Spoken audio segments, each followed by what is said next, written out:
And you're listening to Live from the Path. We're coming to you from the Pathway Studios here in Johnston proper.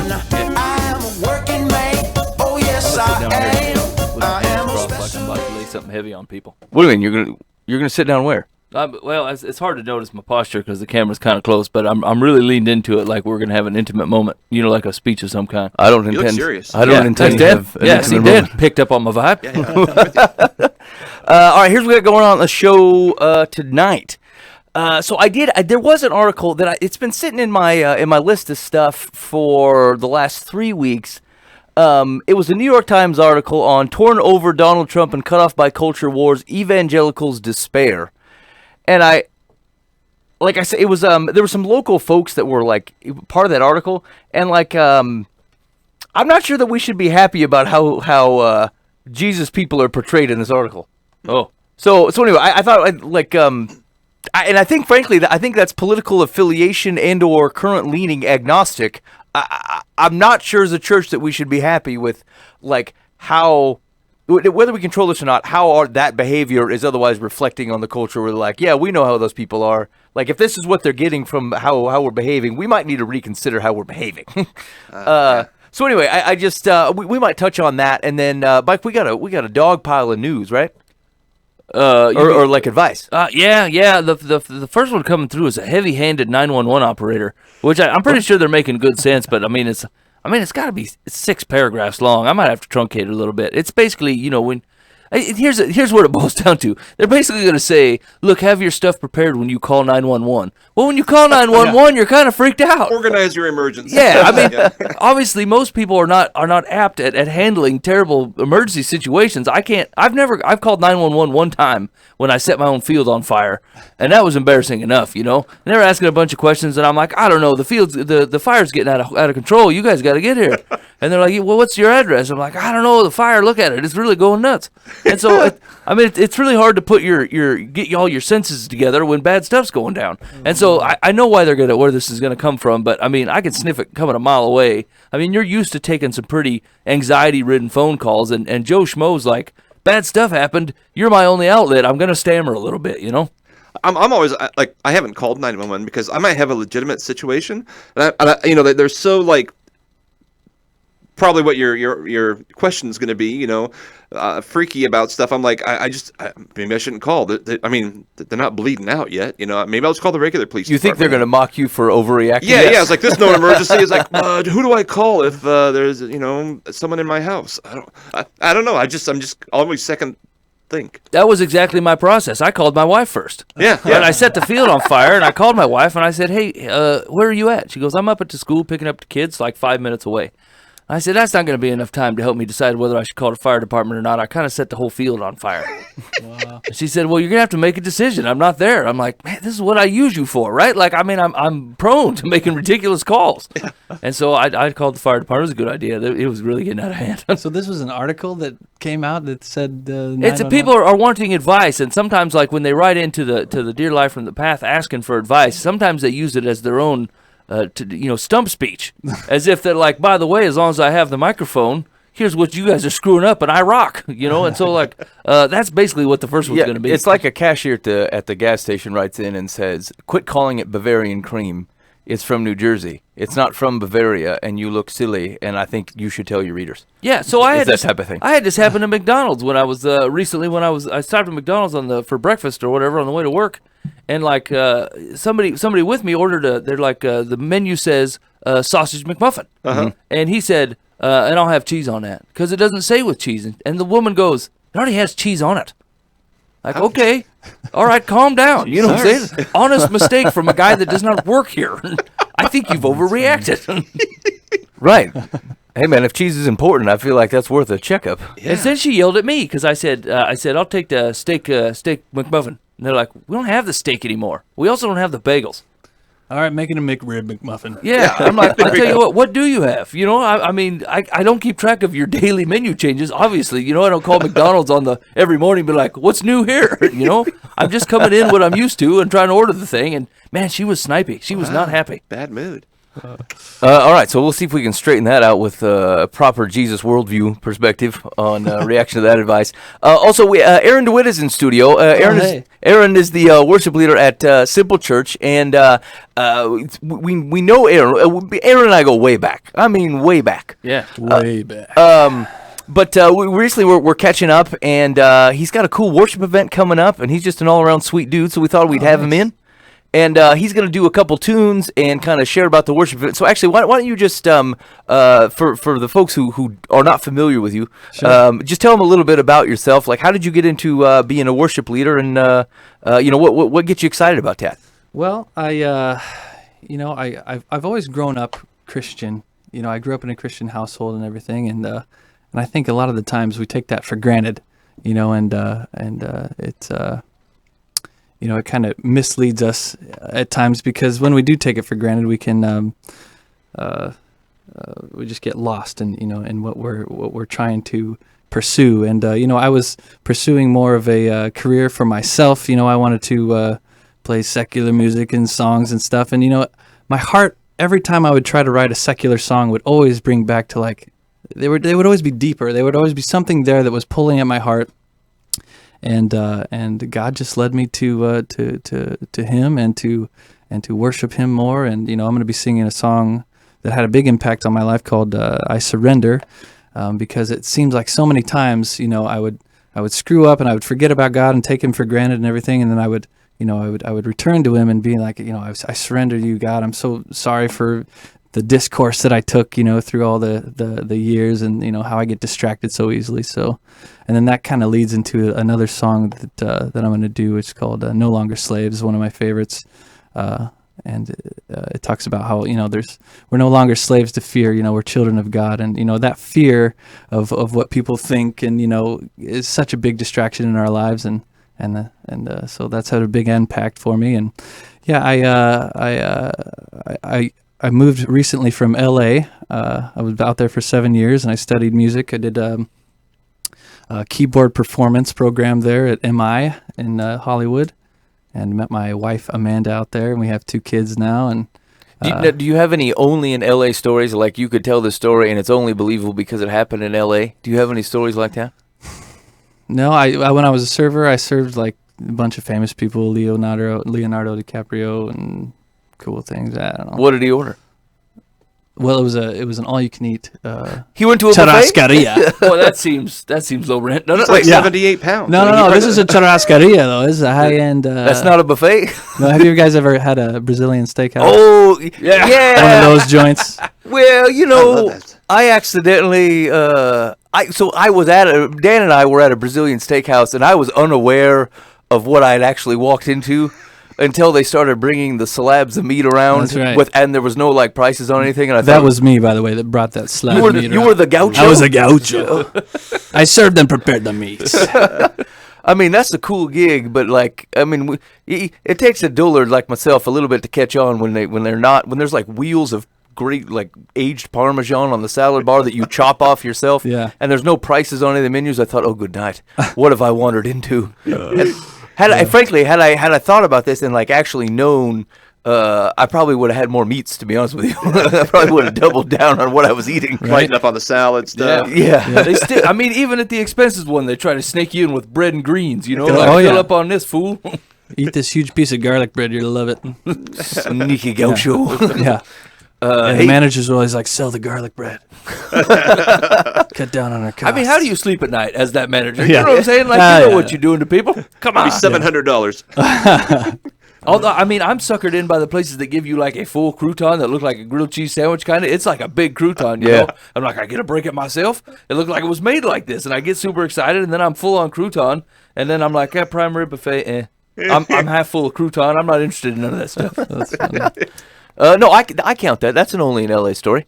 Yeah, well, but yeah, my wife worked there. Well, my soon-to-be wife worked there. She was a bartender and I was a server. I started out as a gaucho, Uh-huh. moved up the ranks to server. But it's kind of a lot of people are servers out there because it kind of gives you the time during the day to do your whatever. Did you ever practice Your what you craft, might say to exactly. someone famous when they came in? What's that? Did you ever practice what you might say to someone famous if they had come in? No. Man, I do that sometimes when I'm driving. I think if I ran never into saw somebody that famous, guy. I would say, Yeah. "Hey, do you ever see anyone famous here?" That'd really get them. All right, so Michael, let's check this out. So you're a gaucho in a Okay. Brazilian steakhouse. All of a sudden, John Travolta is at this Ooh, table, he's your fave. and you come by, and he says, "Hey, how's it going today?" How do you respond? Hey, pretty good. I know that there. Have you ever seen anyone famous in here? Yeah, no, that's good, Mike. Yeah, I haven't said I've perfected it. Have you got your second line down? I couldn't say anything. I'd be so starstruck. Why would you? I mean, what am I supposed to say? Hey, John. I mean, that seems a bit forward. Maybe I'd say, "What would you like to drink, sir?" Did you fly in today? Yeah. So, Mike, Big pilot. I guess maybe what I'm getting at is maybe you should spend less time pondering. You've not come up with anything that's anything fancier than you would say to just regular Joe. Any interaction that I've had with people at a higher position of a social status than me has always been a disaster. Yeah. In fact, I did one today. The owner of the company happened to be at my place, and I didn't know it was the owner of the company. Of course. And so there was a food truck coming to work, and there's a bunch of people standing around, and I can't even figure out where the discernible line is to get in line for this pizza. And so this guy in like a, I don't know, pretty fancy outfit come rolling by. He said, "Hey, how's it going?" I said, "How long have you been here?" And he goes, "At this company?" I said, No, in this general area. How long have you been here? I can't figure out where the line is, And he goes, "Oh, I don't know, a half hour. I think the line is over this way." And I'm like, "Yeah, okay, thanks, man." That's so funny. And then he comes stand by me and he said, "I bought a food truck at an auction one time." I said, "Really? Because usually I'm bidding on like a line of shovels and I get to pick one for like $5. I said, "You went with the food truck." He goes, "Yeah, I think it'll be a good investment over the long run." I said, "Well, I felt the same way about the shovel. So, congratulations." And then we parted ways. Not only to find out 5 minutes later, someone's like, "Hey, I saw you were talking to the owner of the company." I'm like, disaster. Every time I run into one of these guys, I always running my yap like it's some kind of blue-collar fisherman I met on the road, So I bought a food truck. I bought a shovel. who goes to an auction and buys a food truck? It's outrageous. Hey, did you guys see that internet video of the guy playing the shovel? Like that electrified shovel got 3 strings on it? No. I No. think I saw a picture of it, but I didn't actually click on it. It's awesome. I did I mean, see it's that? it's swear word Kind of awesome. like one of those cigar box guitar Yeah. type things. Yeah, I might Yeah. try to see if I can find the audio, but this guy's whiz bang great. I mean, do you ever go to bed at night and think, this is what I did with my day? No. I watched a man play the shovel. Frankly, I watch it at work while I'm supposed to be doing other things. Oh, okay, good. Well, Like Dan does. Well, He does it in the church setting. I do it on the corporate dime. All right, so let's do this. We kind of learned a little bit about Aaron Yeah. formally. Let's hear from him musically. So the first song you were going to do, you said it was "I Surrender." I surrender. Yeah. Mhm. Well, sweet. And so you said this one had a pretty big impact on your life. Yeah. Yeah. There's times when you just come to on your knees to God. You know what I mean? Yeah. And I think it's not until we come to that point, it's just when He really starts to work. When we just let Him take control of our lives and just surrender all to Him.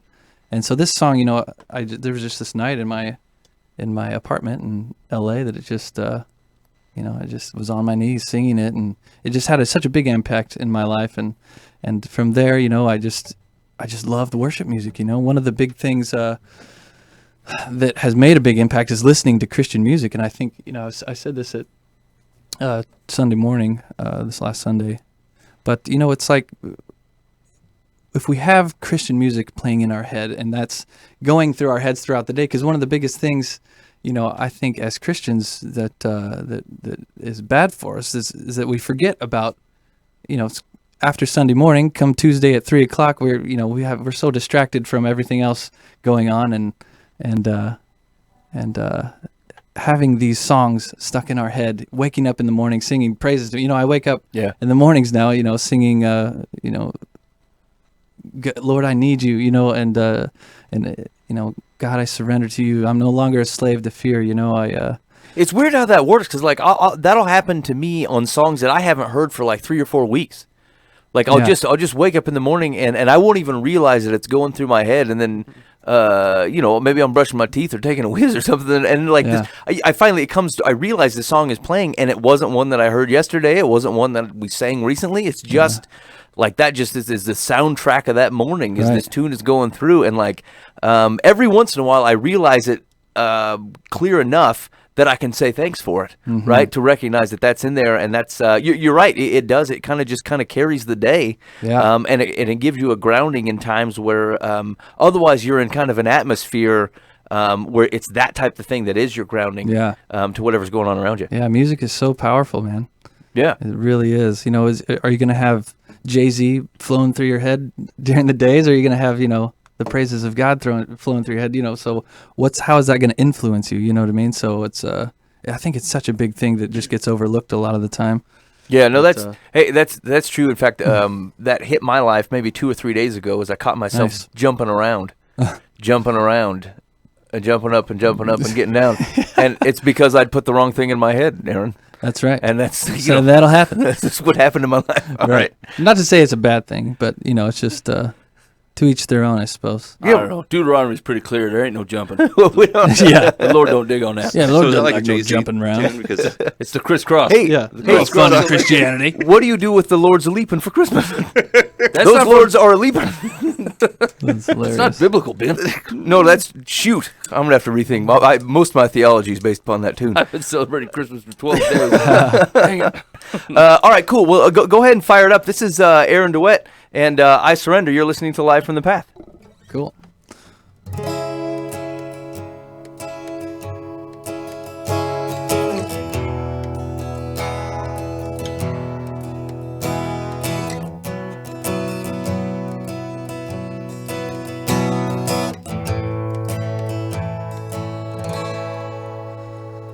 Here I am, down on my knees again, surrendering all,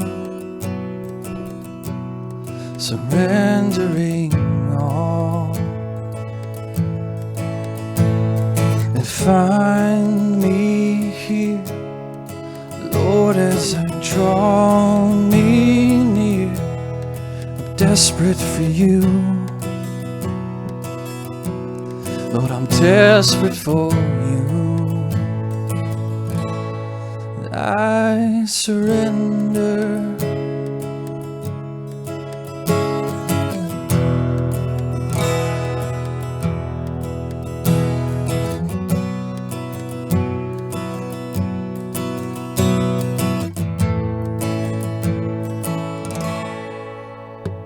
Entrench my soul as mercy and grace unfold. I hunger and thirst, yes, God. I hunger and thirst, and with arms stretched wide, I know you hear my cry. Speak to me now, speak to me now, Lord. I surrender, I surrender. I wanna know you more, I wanna know you more. I surrender, God, Lord, I surrender. I wanna know you more, I wanna know you more.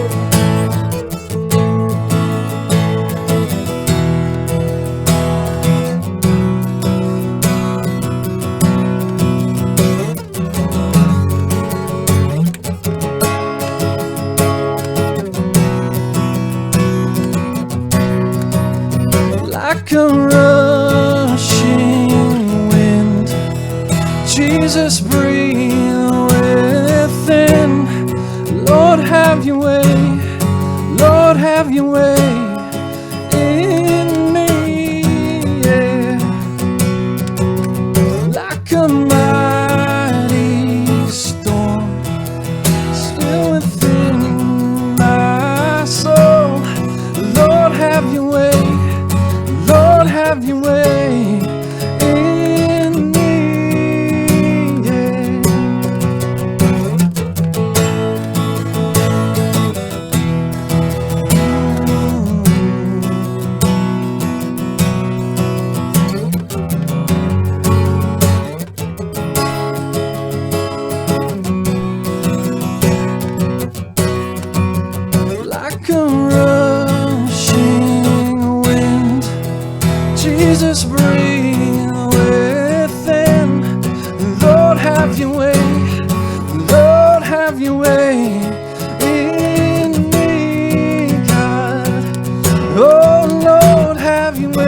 I surrender.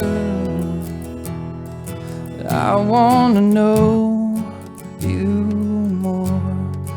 I want to know you more. I surrender.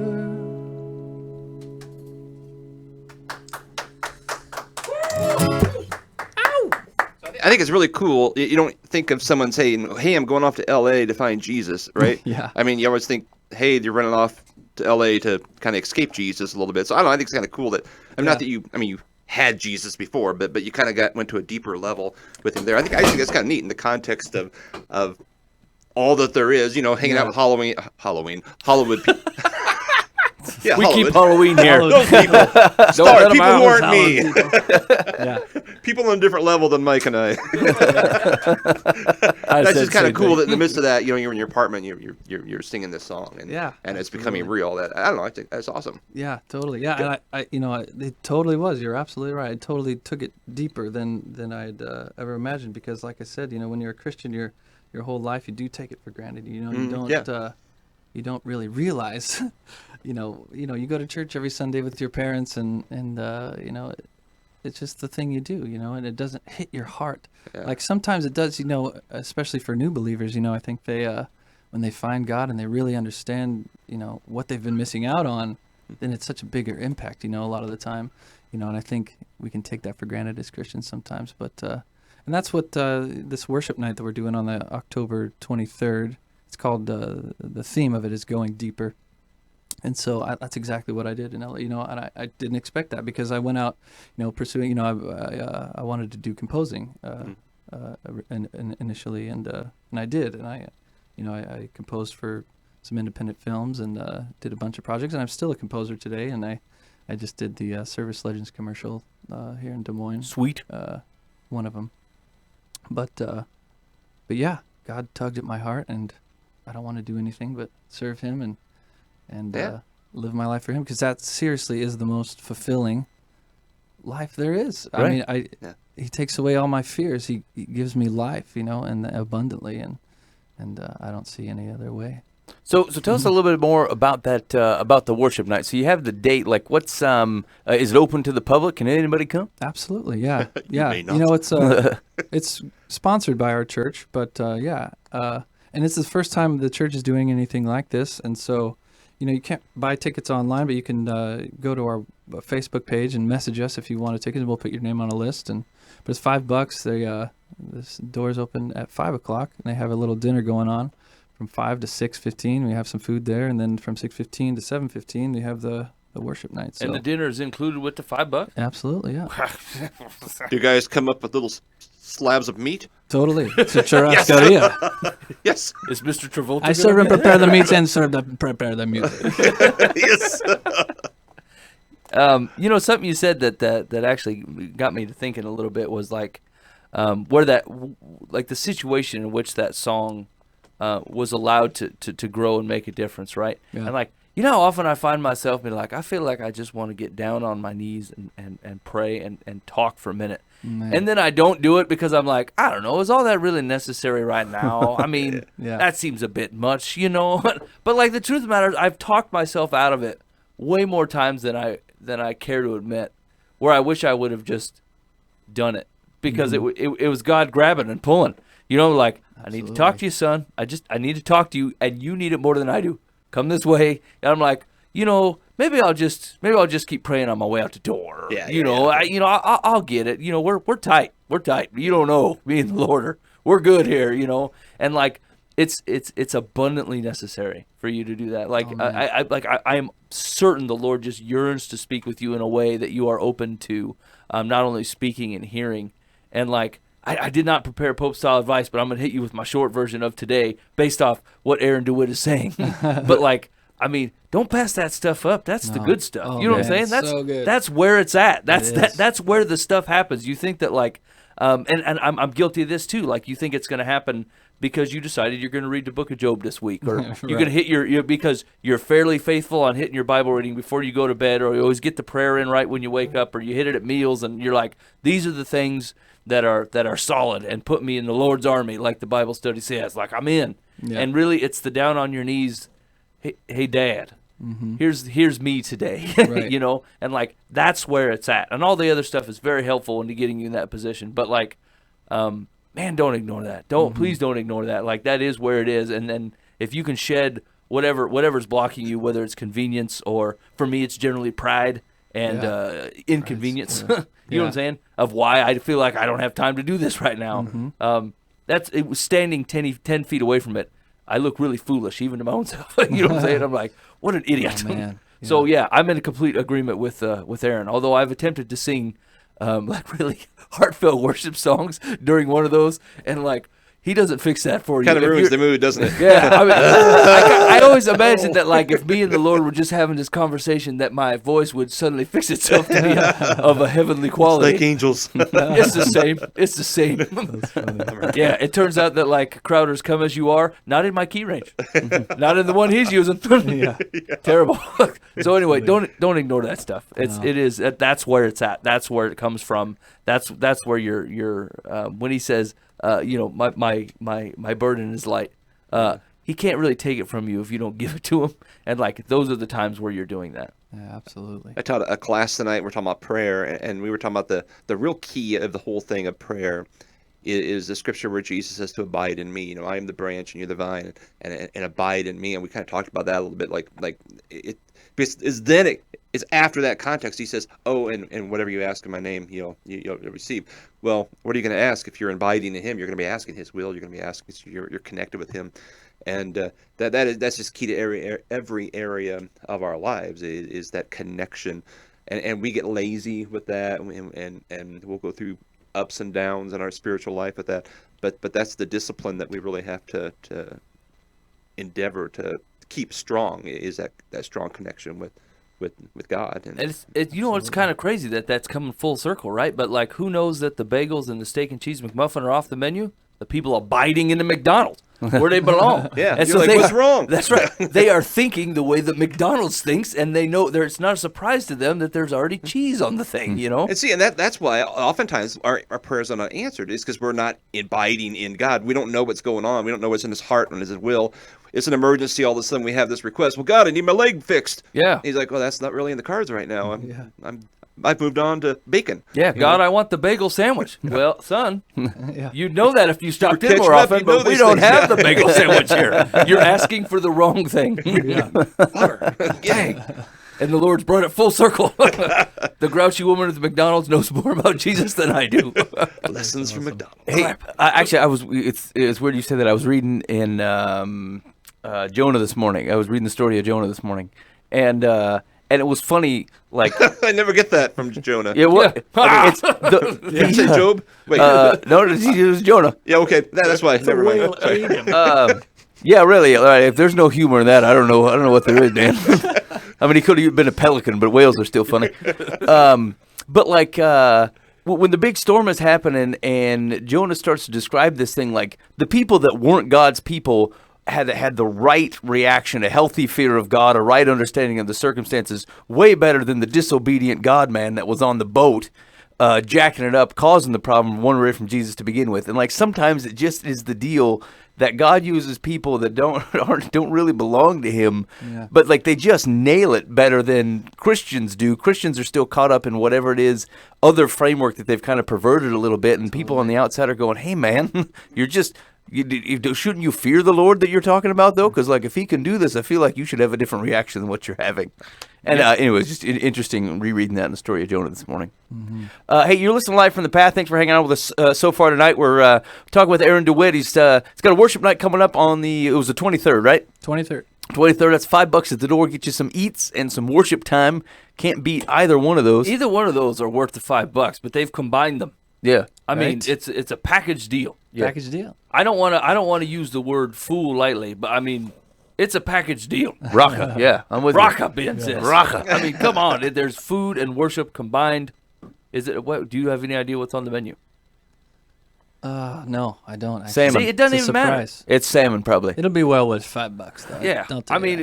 this is a fine eat. Oh, what are you gonna do? Where else you gonna eat for $5? Yeah. You can't even get the steak McMuffin no more. No, that's true. You can't buy anything for $5 anymore. No. But anyway, so people are interested in tickets. Is the easiest way to do it is you find a Simple Church on Facebook and then do the message? Is that the right way to do it? Yes. Is there Simple more Church. than one Simple Church in the United States? Well, you can go to our website and kind of decipher the logo, which is simple.church. Super Right on. easy.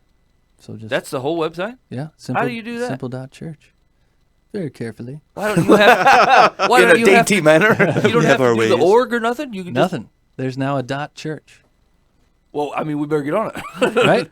People be trying to take, especially pathway.church. People Yeah. have. There's all kinds of pathways about. Right? Yeah, Right. Dan, Totally. you better Look get it up. snag We Get that talked it. stuff about up. that a year or two ago. What about realmen.church? Hey, speaking of real Start men, it up. hey, so if you haven't gotten a chance to check this out, Dan's firing up this dude's podcast, and the initial one went through this last week, I think. Was it just last week? Yeah, it was just last week. Last week. And so anyway, I had a chance to listen to it, and like here's the deal, like we fool around with this on the show quite a bit, and sometimes we end up in the heavy-handed slapping dudes around category, which actually where I feel most comfortable. But like there are some how do I want substantive things to helping disciple dudes, right? And like I feel like that's exactly what Dan and Mike are doing. And so, Dan, when did you say this thing's coming out? We're on Wednesday 10 a.m. And we'll have guests and everything as well. So yeah, same type of thing. We'll talk about guy issues and connected with the Real Men Ministries and the conference we have once a year. It was a way to expand what we're doing there rather than make it one day a year. It's something we can do every week and keep the conversation going. So it's very much like what we're doing here, conversation, talking about Jesus. You know, That's where it's at. And you can catch that generally live at youtube.com/RealmenIowa. Yep. Is where you can catch that, and then also the archive shows will be there, so you can dig on that. And I'm sure, and the website just for the other content or for the conference and stuff is realmeniowa.org. org, I believe. I think it's .org. realmeniowa.church should be Church. done. Damn, Done. so It only behind. cost you $5. $5. See, now you're getting eats, worship, and a website. That's right. $5. Salmonfilet.church. Okay, so anyway, that's make sure you check that out and go find Simple Church on Facebook or simple.church so you can pick out the logo so that when you go Facebook searching, you can dig that up as you see fit. Let's see, where are we at here, Mike? What we got people that need some help? Yeah, hold on. We're gonna get through this white horse 911 dispatcher first. Hey, but just an update, Twitter update from a conversation we were having. Maybe it was last week. We were talking about having to rename your significant other. Yeah. Because Dan said when you can't say boyfriend girlfriend when they're like 40 yeah, or 50. yeah. It was a wrong thing. So it came up on the Twitter this week. Says we can't do Bo because I was voting for he Bo and she Bo. Yeah. And Twitter says that. Twitter says that Bo is specifically referring to a dude, and I said, "Aren't we past that? Isn't that the benefit of the ambiguous nature of language these days? If people can say dude and not mean dude, can't I take he Bo and she Bo and let it do what I want?" What are your thoughts, Mike? Transbo? Well, how do you say it? That's what I'm saying. It's like it just seems archaic to have to be that specific about a gender. Yeah. Man, I listened. I just want to say Hebo. I was listening to the show and I had like 10 good ideas and I was really, I was cursing you boys in my car. I'm like, these are what you should have used. And now I can't think of none of them. What did the Twitter suggestion was love interest, and I thought, nothing feels that's creepy. better Yeah, than that like sounds very sultry. yeah. That's nothing to do with a relationship. It's got a love interest. Yeah. Yeah, it either sounds like guy behind binoculars or someone who's not committed. Yeah, I'm interested. That guy running for... Never mind. Likely. Shibo. All right, go ahead, Mike. I'm sure we can discriminate against those guys too. Here we go. Dear Live from the Path. I am a 911 dispatcher with some hints for your listeners in case they need emergency services and must call 911. I'm going to write these down so I can keep the card in my wallet. Go ahead. Please pay attention to where you are. The most important information we need is the address of your emergency. If you're on the highway, tell us the interstate and closest mile marker. Isn't that why we have E911? Right? It tells them. I mean, my come and go knows where I'm at. I've opened my phone and like, you're 15 miles away from a come and go. Come and go could figure it out. The guys that are sending life-saving ambulances can't seem to get there. That's a bunch of crap. Yeah. It says, if you're on the highway, tell us the interstate and closest mile marker, which I don't pay any attention to, as well as your direction of travel. Many people assume that we can trace their number to their location. Yeah. Bummer. While that may be true for landline phones, it's not for cell phones. Oh, dang. Only the cell phone company can ping a phone. You think you'd be open to that as an American?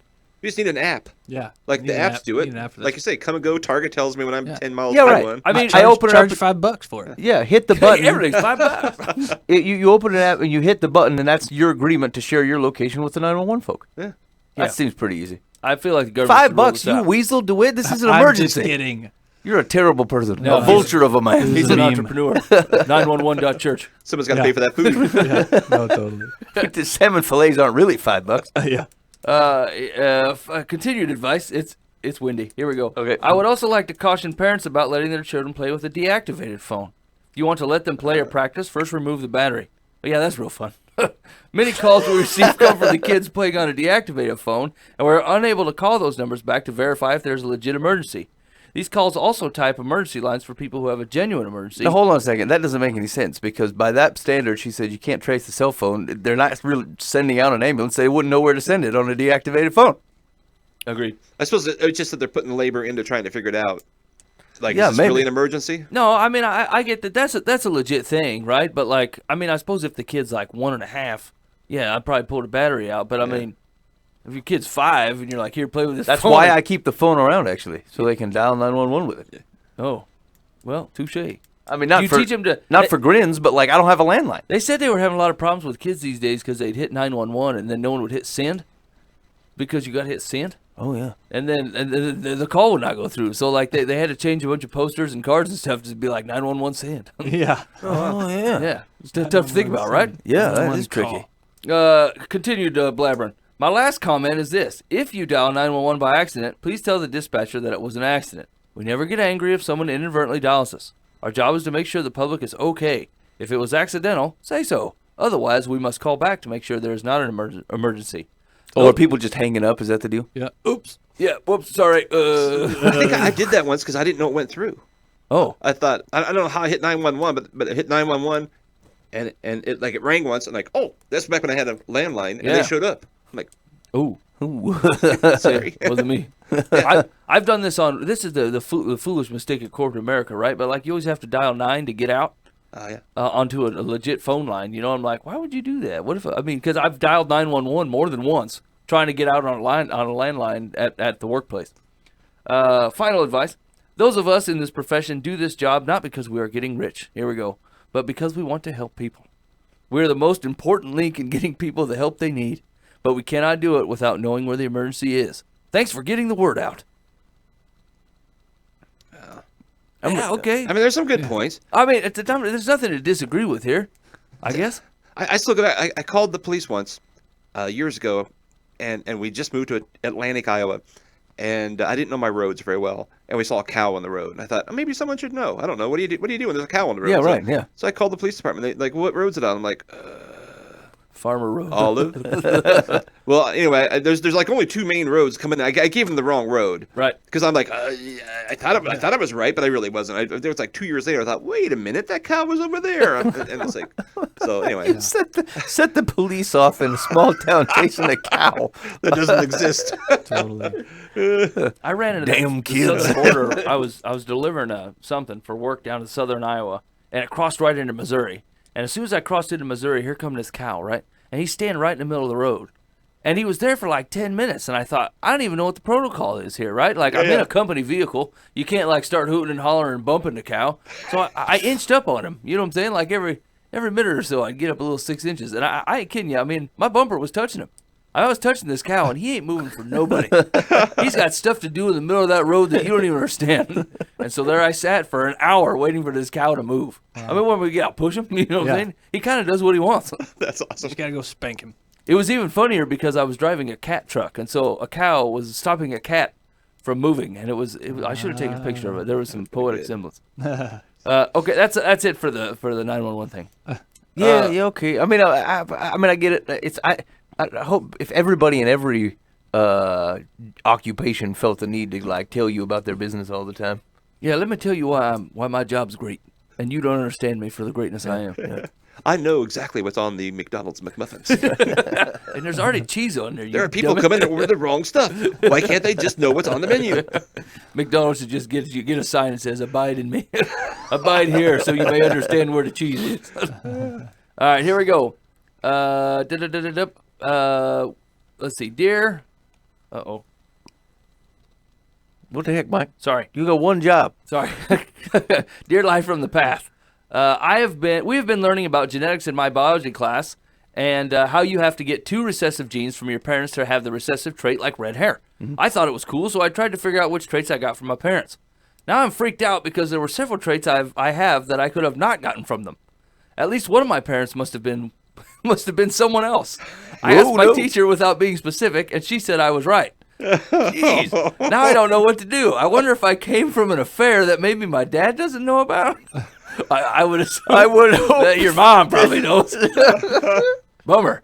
Do you think I should ask? Learn too much. Well, sure.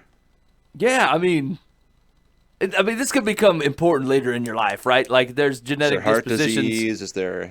Exactly, right? This is stuff for you to know. I mean, if bone cancer run in your family or something, you probably want to know that stuff. It's going to be awkward, though, definitely. Yeah. I mean, how did we have any idea how old they are? I'm assuming he's in biology class, and he's fairly naive. So, like, high school, right? Junior high school? Yeah, okay. All right, Probably. Yeah, I'd bring it up. Okay, Mike, so what's that conversation look like? Hey, Ma, I've been learning about recessive genes, and I feel like I did not come from my dad. Yeah, Ma, I have blue eyes. Y'all don't have blue eyes. That's not possible. So, is there something you want to tell me? Yeah, out with it. And then she'll cry, and you'll be like, man, disaster. Let's wait till tomorrow, and then you tell me tomorrow. Yeah, that's all right. It would be a little awkward, but Gotta ask. yeah. I mean, it's it's got to happen. Yeah, I think it's got to happen. You know what? And probably if that really is the deal, your mom been looking to get out of that jail forever. Oh, you know what man. I'm saying? That just got to eat away at people. Yeah. Ugh. Come on, free your mom. I mean, it's easy for me to say I don't think that would affect my life at all, but yet, because I've not been in that situation. But I'm thinking, I mean, how I was born has nothing to do with it. I mean, I was like, I am who I am, right? So right. I mean, that doesn't suddenly change me as a human being. Yeah. Right. You're not a different person, really. Like I get how people get in that mindset, but like in all reality, that knowledge one way or the other, it was true. It was true already, right? Yeah, it was already true. Whatever you just learned is part of what made you who you are today. Mm-hmm. So your identity remains unchanged. Yeah. God might be setting you up for forgiveness to learn about it. Truth. So the question was, do you think I should ask? Answer, secular says, yeah, I do. But the people you should talk to are your parents to get the full history on family traits of relatives from other generations you may not know about. I actually got a little bit noble on that thing, but like, here's what would that actually affect is like, let's say that maybe it doesn't change the way that you look at your mom and dad. The situation's been explained, right? But like, so your actual father turns out to have a family, and now you got brothers and sisters that you need to meet, and that really does open up, like things really would change significantly if anybody was interested in getting to know you. What if they're down on their luck? What if that whole side of the family is just in the real straits, And like, not saying that like you don't get involved because of that, but like stuff you didn't see coming. Like not only did you find out this thing was true, but it opens up an entire another world of people for you to get to know, and they may bring quite a bit of burdens or quite a bit of joy. You just don't know. You could be the Joseph in Egypt, whose job is to bring your family out of famine. Truth. That's Absolutely. A recessive trait. Okay, ready? Yep. Dear Life from the Path. My husband of 26 years passed away unexpectedly at age 46. This was 2.5 years ago. I have not yet started dating. However, I finally feel like I'd like to. I have an old friend from high school whom I have never dated, but I would like to explore the possibility. He lives in another town, and we occasionally message on Facebook. I need to pick up some papers from a former doctor of mine in that town, and I would like to see my friend. Should I ask him to meet me for coffee? Is that what, quote, buddies do? Or should I ask him to meet me for a beer? What? Would that let him know I want to sort of have a date? What do I say? I'm amazed you got married in the first place. Is this your game? You know what I'm saying? Like when you were out on the dating scene, this is how you got people. You know what I'm saying? This is how you mingled with the opposite sex. I think she's overthinking it. Yeah. Yeah, disaster. Just get together with whatever and see what happens. Coffee's a good idea. Yeah. Coffee's, Dear buddy, what do you drink? I'll meet you for that. Yeah. I mean, we could go that route. coffee and ketchup. Not the condiment kind. Oh. But just catching up. Yeah, I hope you're into puns. What? No, that was pretty bad. Yeah, you like that? She's not gonna get a hold of this man acting that way. That's terrible advice. Yeah. Hey. I was thinking about. I'd like to get together with you. Coffee, beer. What are your thoughts? There you go. Just throw them both out there. What do you Ooh, care? nice. Yeah, I mean, Done. the worst they're gonna. I mean, they're gonna say no to either one, right? Yeah. If they're not interested in dating you, the answer gonna be no either way. I don't drink coffee, and I don't drink beer either. Yeah. So Vitamin no. water, please. Yeah. So no. Yeah. I'm not gonna offer any beverage alternatives. We're out. Yeah. Yeah. If you'd like to go out for a water, though, I'm in. 46 years old. Dated 46 2.5 years ago. She's almost 50. I mean, That would here's stink. I wouldn't know Yeah. how to date anybody. Yeah. I mean, and maybe I'm too early in my marriage. I'm only 10, 11 years into this thing, but like I just can't imagine doing it. You know what I'm saying? Like that woman is me, and I can't if she died or something. I'm not interested. I'm just nobody else would put up with me. It'd be. I mean, yeah. There's just stuff. And maybe people that be like, changes, right? But weird. like I don't know. I'm just not interested Yeah. at all. I can't even think about it. Oh, I mean, man. I always think about like every time I put it into simple terms. I'm like, where's the rice? The woman's like, third drawer down the bottom, blah blah blah. I'm like, well, if a new woman come in here and don't know where the rice is, We can starve. Not only do I not know where it is, but she don't know where it is. Now we can't find the rice, and now I'm taking on the responsibility of knowing where it is. Is she gonna come in and fold the clothes different? And like every decision we've made that gets it down to Mike and Jara are this, and she's gonna. I don't know how you don't like disdain the new person. And once again, I've not walked through this, and I'm not saying it's not holy or wrong. That's not what I'm saying. But I'm saying like, when they want to use Tide, I'm like, we don't use Tide. We've never used Tide. We use the Biz, or we make our own, Like, how dare you? Or like it just seems like everything you'd have to do everything all over Be again. all a fresh start. I don't like that sheet. Well, me and Jared picked out those sheets, and they're staying on the bed, and we've had them for years, and we're not getting rid of them. It'd just be terrible. Hey, there's probably is wisdom in that, like knowing that about yourself ahead of time, that you don't put someone else in that. Like, if you have to know that you can't be married to somebody else, even if there will be parts of you that will, seek that type of connection with somebody. But like, if you can't leave that behind, you got to do that person the right way and just not agree to be in a relationship like that. Yeah, I think so. I think that's a no for me. Okay. Here's Secular's advice. Approach it this way. This will be classic. Call or message him that you plan to be in town to collect some documents, and ask if he'd, quote, like to get together and catch up. Dewitt for the win. Right? Okay. Wait, how was it spelled? That was me, though. It's spelled the Oxford correct way. Continued advice. That can hardly be considered aggressive. If he's interested, he can then ask you if you'd like to meet for coffee or beer, or even go all out and share a meal together. Yeah, I guess. Yeah, okay. I mean, put two thoughts together, man. I don't think it's necessary to say you're in to collect documents. That seems unnecessary detail. I'll be in town. Yeah, I'll be in town.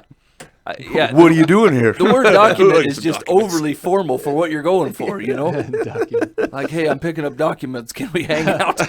Yeah, that's a bit much. Yeah. You could just They say, can't hey, can we email them hang to out? you? Yeah. Yeah, that's like a euphemism. People say documents is a euphemism for prescription for diarrhea pills or something. I got to go pick up my I documents. got some documentation in town I need to pick up. That's ultra fishy too, because like you've left it completely vague. Because even if it was legit documents, I'd be like, "What are you getting sued?" Or Yeah. what situation has occurred that has a paper trail that you don't want to fill me in on that you can't pass in casual conversation? Yeah, you're just in town. Yeah, that's the right answer. All right, here we go. Dear Life from the Path, I recently went grocery shopping with my friend, quotes, April. She decided she wanted some ice cream, so she grabbed a box of ice cream bars. She then proceeded to open the box right there in the aisle and eat one of them while we continued to shop. Excellent. When we got to the checkout, she paid for the ice cream. I didn't say anything at the time because I didn't want to start an argument, but I feel that what she did was not okay. What are your thoughts on this? Well, what do they sell it by weight? Because I mean, if they sell it by the box and she paid for the box, I don't know what the argument is. Yeah, so with this type of rationale, you're the type of person that gets to a stop sign and stays there forever. because you're not assuming it's time to go. I mean, I maybe it feels a little awkward, but like, yeah, they don't. Like, I know people that do that with the grapes, and I'm like, hey, man, they weigh that stuff. Yeah, that's actually... That's theft. Yeah. Oh, yeah. Right? But, like, you buy a gallon of milk and want to pop it open and chug half of it before you get it over there, I don't care. That seems reasonable. You're buying the plastic container, and if there's only half in there because you got rid of the other half and you're still paying for the whole, everything's fine. Yeah, right. It's theft when you don't pay for it. Yeah. Right? Like, that's the point of time where it becomes theft. If once you leave the store and have not bought it, then I think you have a problem. But if you are still in the store and you shell over the money, whether you consume it before you get there or not, I don't know what they care. Yeah. Now, Well, it technically isn't yours yet, though. So, I mean, that's kind of the... You are it taking a becomes like loan, I suppose. Yeah. You're I mean, yeah. taking a, and the store can't necessarily collect interest from you. But I would assume with the mass amount of money I put through your store, you're willing to grace me 3 minutes while I eat this Snickers Hey, bar. writing a check isn't an instant transaction either. Right? Like, That's true. yeah. So, I mean, but by that, I mean, I'm just saying, we have a general agreement as a society that, like, proximity, check, debit, things like this are promises that we're all agreeing to. That's kind of why nobody takes checks anymore. No, that's true. It's been proven a poor system. Yeah. Yeah, solid. Where was I at? Hold on, someone. Oh yeah, I won a government auction for something, and they would only take a cashier's check or a money order, and I thought, what? Like I can't pay a fee to use the debit because I'll do it. Like if you pay, you said it was something outrageous like $6 to use a debit. I'll like. Is it worth $6 my time to hunt down a cashier's check somewhere? Right. No, it is not. I will pay your outrageous debit fee that you're filtering me over, and they don't offer it. Yeah, I had to go, or you had to pay exact change. So what I had to do was take money out of the ATM and then go to the Walgreens and buy crap to get me down, so I had enough change to give exact dollars to this person because it was like something in 38 cents or something, and so I had to I bought something I didn't want from the Walgreens so that I could have the pennies I needed to buy this thing from the government. Well, you stewarded your money poorly. You should have bought something you did want. I couldn't find anything I wanted for that price. You found nothing in the Walgreens that you wanted? Soda was another 40 cents. I don't remember what I ended up buying. Gum? Or no, I bought a can of soda. That's what I did. One of the tall boy cans. I've actually been accused of this type of theft before at a store because I brought my soda in with me. And so I had not yet to purchase one, but I had one in the car, and I'm like, well, if I leave it in here, it's going to get all hot and stuff. You know what? I'll take it with me and drink it while I'm tooting about. It's not super cold in the Walgreens. Well, it's not. It's warmer in the car, Ben. Okay. It's my story. I mean, Let me tell part of it. You don't know how to do it. please don't interrupt my soda story. So anyhow, there's a confrontation. A man comes up and says, you didn't pay for that soda. I said, yeah, I did. I said, I just didn't pay for it here. And he says, well, you can't drink soda until you pay for it. I said, I did pay for it. I said, did the barcodes get entered in different stores, so you can like scan it and go, hey, this ain't from here? He goes, I'm not sure. And I said, well, I'd watch your accusatory tone. Like I brought it in with me. Check the tape or whatever you got to do, Yeah. So eventually he dropped it. He kind of went away befuddled. Like maybe he'd stock shelves normally and thought this was his chance to get up the corporate ladder at the grocery store by roasting me about this soda I brought in. This is my glory. I mean, to be honest, I was willing to pay for, the same soda twice if it would get him to calm down a little. But anyway, it wasn't a great story. Here we go. I've never stolen anything myself. Go ahead, Mike. Secular answer. Secular says, as long as your friend paid for the ice cream, I see nothing wrong with what she did. What I would find upsetting is if she had eaten something, discarded the wrapper, and then, quotes, forgot to inform the checker, because that would be theft. Yeah, so if I would be upset if she stole something. Okay, yeah, seems right. Yeah. Yeah, okay. That's fine. All right. All right, you got time for one more? Yeah, let's do one more. All right. Dear Life from the Path, my husband and I are going on a 7-night cruise. Big spender. Nice. Yeah. There will be a formal and a semi-formal night on the ship. I really want to go, but my husband says it's his vacation too, and he doesn't want to dress up. Speak the truth, brother. Would it be okay for me to go without him? Oh, come on. Wait, on the vacation or to the formal night? I don't know. We haven't got through it. Okay. If not, what can he wear that is not a suit and tie but will be acceptable? Just so you know, he said if he has to go, it will be in a tux t-shirt and his Disney top hat. What a jerk. Totally. On a 7-day cruise, he's not willing to give his wife a couple hours of joy. I mean, to be honest, she married the man. If he owns the t-shirt, tux, and the Disney hat already, I mean, did you expect much different? Now, if he has to buy it on purpose, there. Now if he's doing it just for spite, then I feel like we need to have a conversation with the man. But if he currently owns this shirt and the hat as if it's part of his everyday apparel, I mean, did you expect this was going to go differently? Yeah, right. I wonder what he does for a job if he has to dress up super formal every day and he wants to get out of that and take a vacation from that, or what? I think he just doesn't do the formal. Yeah. That's how I get it. Sometimes it's nice to dress up, though. Yeah.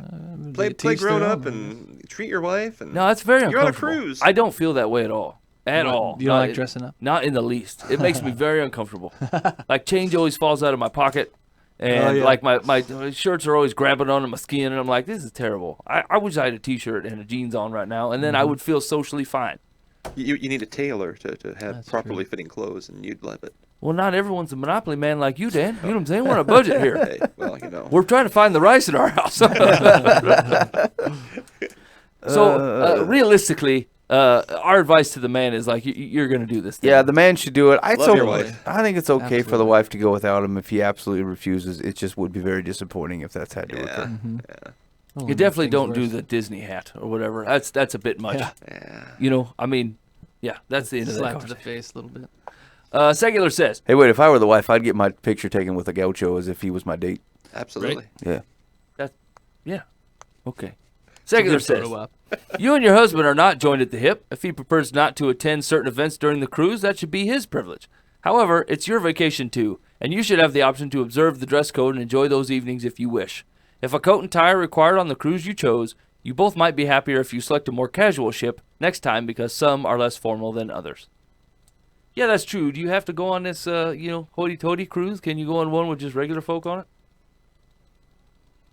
Yeah, I mean, like I bet you can choose not to participate in the formal night. I think that's what he's attempting to do. Yeah. They have multiple dining rooms. I mean, Yeah. How they formal are we talking? Can we do like a khakis and a button shirt?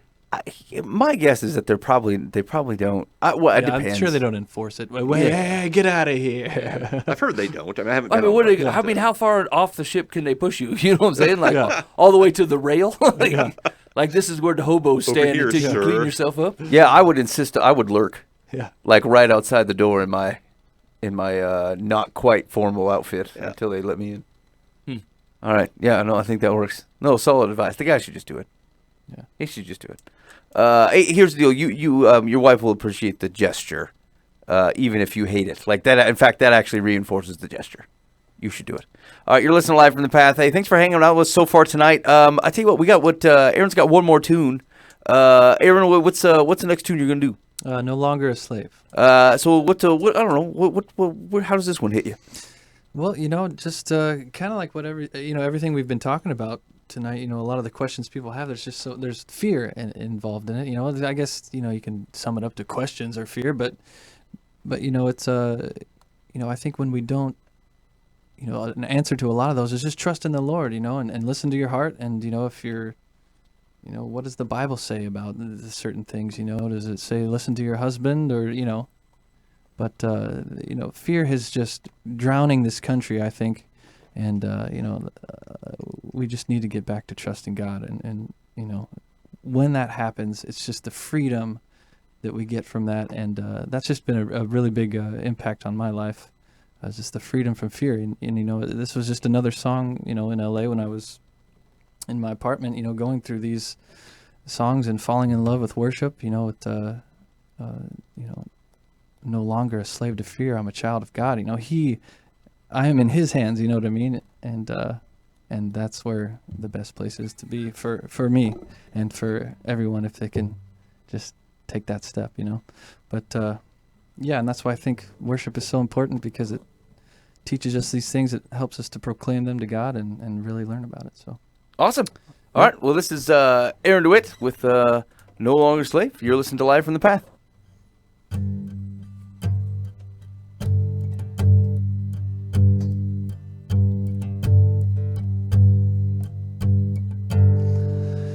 you unravel me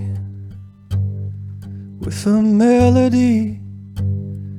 You surround me with a song of deliverance from my enemy, till all my fears are gone. And I'm no longer a slave to fear. I am a child of God. I'm no longer a slave to fear. Yes, I am a child of God.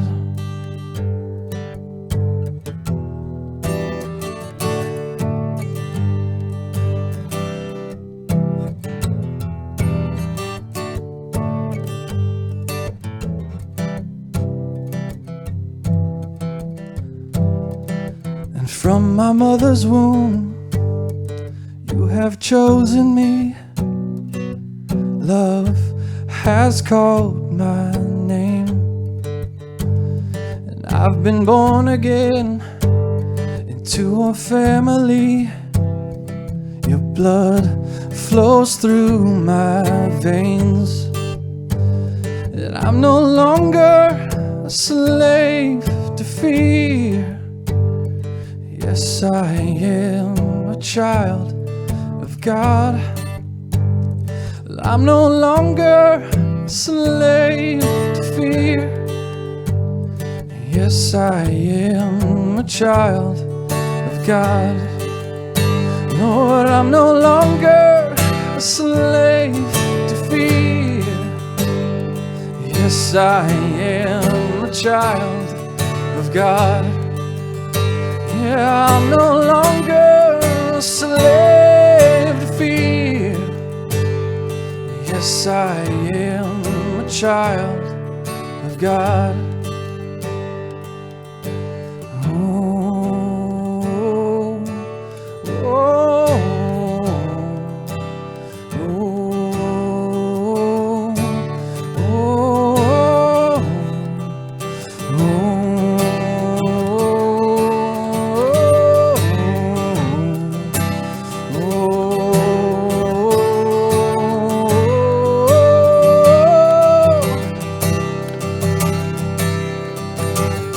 You split the sea so I can walk right through it. My fears are drowned in perfect love. And you rescued me, and I will stand and sing. I am a child of God. You split the sea so I can walk right through it. My fears are drowned in perfect love. And you rescued me, and I will stand and sing.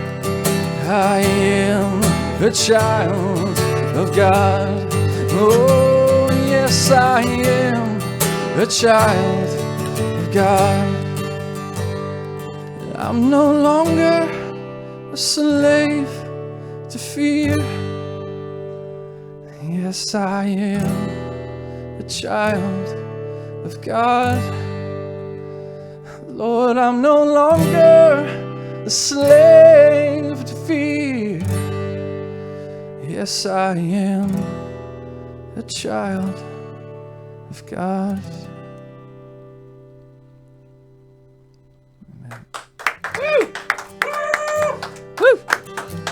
That was Aaron Dewitt from Simple Church. Hey, man, I love that song. I do, too. Yeah, that's a solid tune. Hey, so, Aaron, a big thanks for coming into the show tonight. We appreciate you sharing your tunes. Make sure, go to simple.church for more information about Simple Church.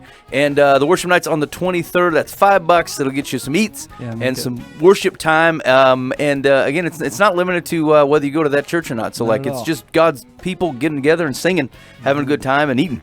And that's a bonus. Absolutely. And Aaron will be there. He'd love to see you out. Make sure you say hi and say I heard it on Life from the Path. But let him know that you're coming, though. Go to that, find Simple Church on Facebook and just shoot him a message and let him know that you're going to be there, right? Absolutely. Okay, sweet. In the meantime, next week we have Jeff Arundel and the band are going to be on the show. And Eisenhower's back in. We haven't seen Eisenhower in a long time. Nope, Bob's coming in. Okay, sweet. So we're going to be packed house next week.